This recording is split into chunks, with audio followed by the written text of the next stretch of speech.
이 시간 말씀 한 절 나누도록 하겠습니다. 오늘은 시편 120편 1절에서 121편 8절까지입니다. 한 절씩 교독하실 때 제가 먼저 읽습니다. 내가 환난 중에 여호와께 부르짖었더니 내게 응답하셨도다. 여호와여, 거짓된 입술과 속이는 혀에서 내 생명을 건져 주소서. 내 속이는 혀여, 무엇을 내게 주며 무엇을 내게 더할꼬. 장사의 날카로운 화살과 로뎀나무 숯불이로다. 메색에 머물며 계달의 장막 중에 머무는 것이 내게 화로다. 내가 화평을 미워하는 자들과 함께 오래 거주하였도다. 나는 화평을 원할지라도 내가 말할 때에 그들은 싸우려 하는도다. 내가 산을 향하여 눈을 들리라. 나의 도움이 어디서 올까?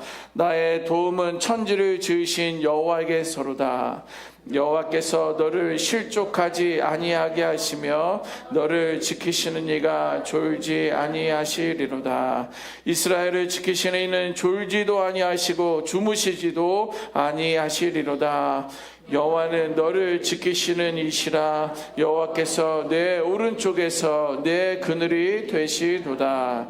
낮에 해가 너를 상하게 하지 아니하며 밤에 달도 너를 해치지 아니하리로다. 여호와께서 너를 지켜 모든 환난을 면하게 하시며 또 내 영혼을 지키시리로다. 함께 읽겠습니다. 여호와께서 너의 출입을 지금부터 영원까지 지키시리로다. 아멘. 오늘 본문은 고통에서 시작된 인생이 고통 속에서도 하나님을 향해 올라가는 그런 여정들을 이제 보여주고 있습니다. 주변의 사람들은 120편의 시편 기자는요, 주변의 거짓된 입술과 속이는 혀로 인해서 환난과 고통 가운데 있다, 이렇게 기록하고 있습니다. 1절 보면 내가 환난 중에 여호와께 부르짖었더니 내게 응답하셨도다. 이어서 여호와여, 거짓된 입술과 속이는 혀에서 내 생명을 건져주소서, 이러한 부르짖음이 이 아침 가운데 있습니다. 여러분, 이렇게 거짓이 있고 왜곡이 있고 또 관계 속에 상처는요, 마음이 무너지게 합니다. 마음이 힘들어요. 또 영혼이 지치게 만들고요, 깊은 아픔이 우리들 가운데 있다라는 것입니다. 자, 그러면 진짜 성도는 어떤 모습이어야 되냐? 오늘 우리에게 말씀해 주고 있습니다. 거짓이 있고 왜곡됨이 있고 관계가 깨지고 파괴되고 마음이 무겁고 영혼이 지치고 깊은 아픔 가운데 있을 때 우리들도 크고 작은 그러한 고통 가운데 있는데, 진짜 성도는 그 고통 앞에서 어디를 향하고 있느냐는 거예요. 예, 고통이 없으면 좋겠지만 고통이 있을 때 진짜 성도들은 나의 마음이 어디를 향하고 있느냐는 거예요. 여러분, 보통 우리들은요, 사람들은요, 고통을 만나게 되면 대개 두 방향을 선택하게 됩니다. 하나는 뭐예요? 세상이나 사람에게 마음을 향하는 거예요. 그래서 술을 찾기도 하고요, 또 담배를 찾기도 하고요, 때로는 마약을 찾기도 하는 거예요. 왜? 내 안에 외로움이 있는데, 내 안에 고통이 있는데, 나의 관계가 어려운데 내가 찾는 것은 세상의 방법이라는 거예요. 그럼 다른 하나는 무엇입니까? 그 자리에서 하나님께 향한다라는 거예요. 뭐 이 상황에서 나는 담배 안 피니까 뭐 이걸 이야기하는 게 아닙니다.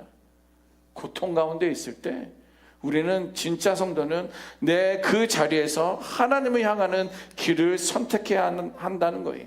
우리는 고통은 피할 수는 없어도 방향은 선택할 수 있어요.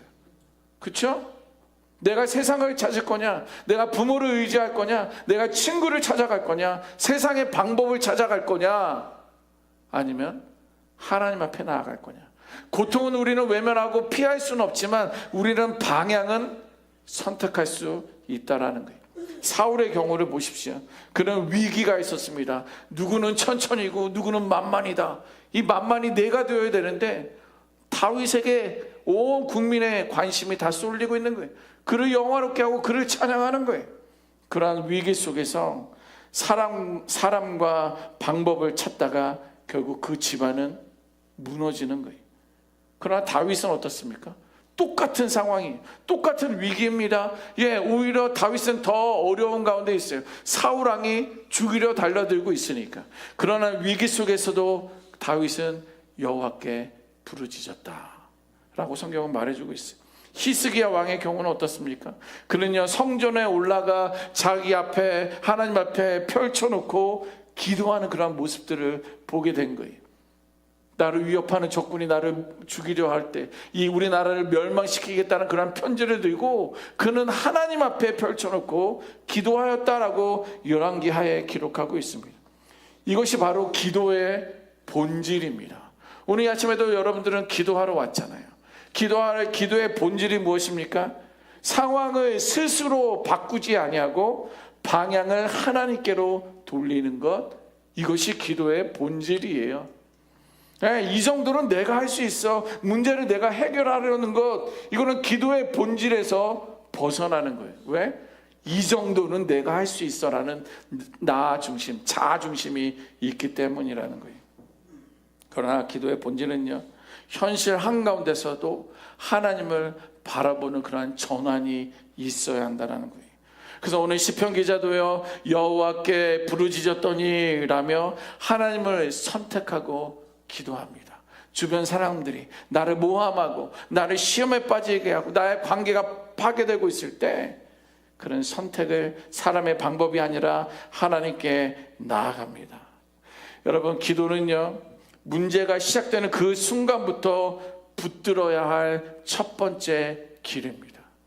다시 한번, 기도는요, 문제가 시작되는 그 순간부터 붙들어야 할 첫 번째 길이 바로 기도라는 거예요. 근데 우리는 종종 이렇게 생각합니다. 문제가 해결되면 기도도 자연스럽게 깊어질 것이다. 근데 실제로는요, 문제는 사라져도, 상황은 좋아져도 기도도 함께 멈춰버려요. 참 희한해요. 왜 그럴까요? 우리들의 연약함 때문에 그런 거예요. 우리들의 죄성 때문에 그런 거예요. 고통 속에서는요, 하나님을 찾지만 평안해지면 하나님을 잊어버리는 존재들이 우리들의 연약함이라는 거예요. 자, 그런데 여기서 중요한 것은 무엇입니까? 문제가 있느냐, 문제가 없느냐, 문제가 시작되었느냐, 문제가 해결되었느냐, 이것이 아니라 어떤 순간에도 하나님을 향하는 방향을 잃지 말아야 한다는 거예요. 문제가 있으니까 방향을 하나님 옆에 나아가고, 이제 문제가 해결됐으니까 그래도 좀 하나님이 해주셨으니까 좀 더 기도하다가 왜 이렇게 힘드냐, 지치냐, 옛날에 과거는 잊어버리고 기도를 놓치는 그런 연약함이 아니라, 문제가 있어서 나아가는 것은 당연하고 마땅하지만 모든 것이 평탄하고 모든 것이 아름답게 흘러가도 우리는 기도의 방향, 하나님을 향하는 방향을 붙들 수 있는, 향할 수 있는 우리가 되어야 될 줄 믿습니다. 이것이 기도의 본질이에요. 그러므로 기도는요, 문제의 한복판에서 하나님을 선택하는 믿음의 방향이 되어야 합니다. 나의 시선을 사람들에게서 하나님께로 돌리는 영적 전환이 바로 기도라는 거예요. 고통의 자리에서, 외로움의 자리에서 더 이상 사람과 방법을 먼저 찾는 것이 아니라 먼저 하나님을 찾을 것을, 방향을 돌릴 것을 선택할 수 있는 우리 모두가 되어야 될 줄 믿습니다. 그래서 주여, 나의 고통 속에서 주를 향한 방향을 잃지 않게 하여 주시옵소서. 주여, 나로 하여금 사람을 향하기보다 하나님을 향하게 하소서. 그리고 우리의 시선을 하늘을 향하는 거예요. 오늘 121편 1절 말씀 보니까 내가 산을 향하여 눈을 들리라 라고 시편 기자는 말을 하고 있어요. 나의 도움이 어디서 올꼬? 보세요, 시편 기자는요, 눈을 드는 행위를 하고 있다라는 거예요. 사람들은요, 본능적으로 아래를 봅니다. 참 희한한 거는요, 제가 어렸을 때 100원을 주신 적이 있어요. 웬 뭐라고 그래야 돼요? 웬 떡입니까? 그 다음부터는 땅만 보고 다녀요. 뭐 또 없을까? 뭐 또 없을까? 참 희한해요. 사람들은 본능적으로 아래를 봐요. 아래라는 건 뭐예요? 문제를 본다라는 거예요. 아래는 뭐예요? 상황을 본다라는 거예요. 아래를 본다는 건 뭐예요? 사람을 본다라는 것입니다. 그러나 오늘 시편 기자는 의도적으로 내가 산을 향하여 눈을 들리라 라고 의도적으로 하늘 향해 눈을 뜨고 있다라는 거예요. 이것이 믿음의 결단입니다. 네. 상황을 붙들 수밖에 없어요. 환경 가운데 그거를 이 마음에 계속 빼앗기지 않을 수 없어요. 그러나 의도적으로 하늘을 향한다라는 거예요. 그러면 시선의 방향이 분명해집니다. 오늘 본문에도 나의 도움은 천지를 지으신 여호와에게서로다. 내가 의도적으로 산을 향하여 하늘을 향하여 하나님을 향하여 눈을 들었더니 기도했더니 예배를 드렸더니 나의 도움은 천지를 지으신 하나님에게 있구나 라는 그런 방향이 분명해지는 거예요. 여러분, 우리의 도움은요 상황에서 오지 않습니다. 또 사람에게서 오지 않아요. 오직 하나님에게서 오는 줄 믿습니다. 우리의 도움은 하나님에게서 오는 거예요. 우리를 돕는 하나님은요 뭐라고 있습니까? 졸지도 아니하고 주무시지도 아니하고 우리를 지키시고 우리를 보호하시는데 이것은 일시적이지 않아요. 우리도 긍휼히 여겨서 누군가를 돕고 이렇게 서포트하고 그런 거 하는데 이제 한 달, 두 달 지나면 이제 나도 좀 힘들어요. 1년, 2년 하면 나도 지쳐요. 근데 우리 하나님은 그렇지 않다는 거예요. 그냥 일시적으로 그냥 뭐 몇 달만, 몇 주만, 몇 년만 이게 아니에요. 하나님의 관계 속에 있는 한 모든 존재들에게 지금부터 언제까지? 영원까지 우리를 지키시고 보호하시고 졸지도 아니하고 주무시지도 아니며 우리를 지키시고 보호하신다라는 거예요. 그래서 오늘 시편 120편과 121편을 통해 주시는 메시지는요 분명합니다. 뭐예요? 고통이 있느냐? 기도하라는 거예요. 혼란스럽느냐? 시선을 하늘을 향하라는 거예요. 불안하느냐? 하나님을 신뢰하라는 거예요. 그런 나를 지키시되 나를 보호하시되 졸지도 주무시지도 아니하시는 그 하나님을 신뢰하라는 것입니다. 여러분, 지금 어디를 향하고 있습니까? 여러분들의 시선은 어디를 향하고 있습니까?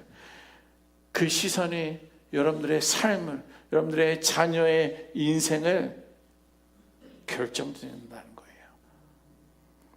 고통 속에서도 하나님을 향하는 그런 사람, 그 사람의 삶은요 이미 하나님 안에서 안전할 줄 믿습니다. 아멘. 오늘 말씀을 기억하면서 우리 결단의 기도를 드리도록 하겠습니다.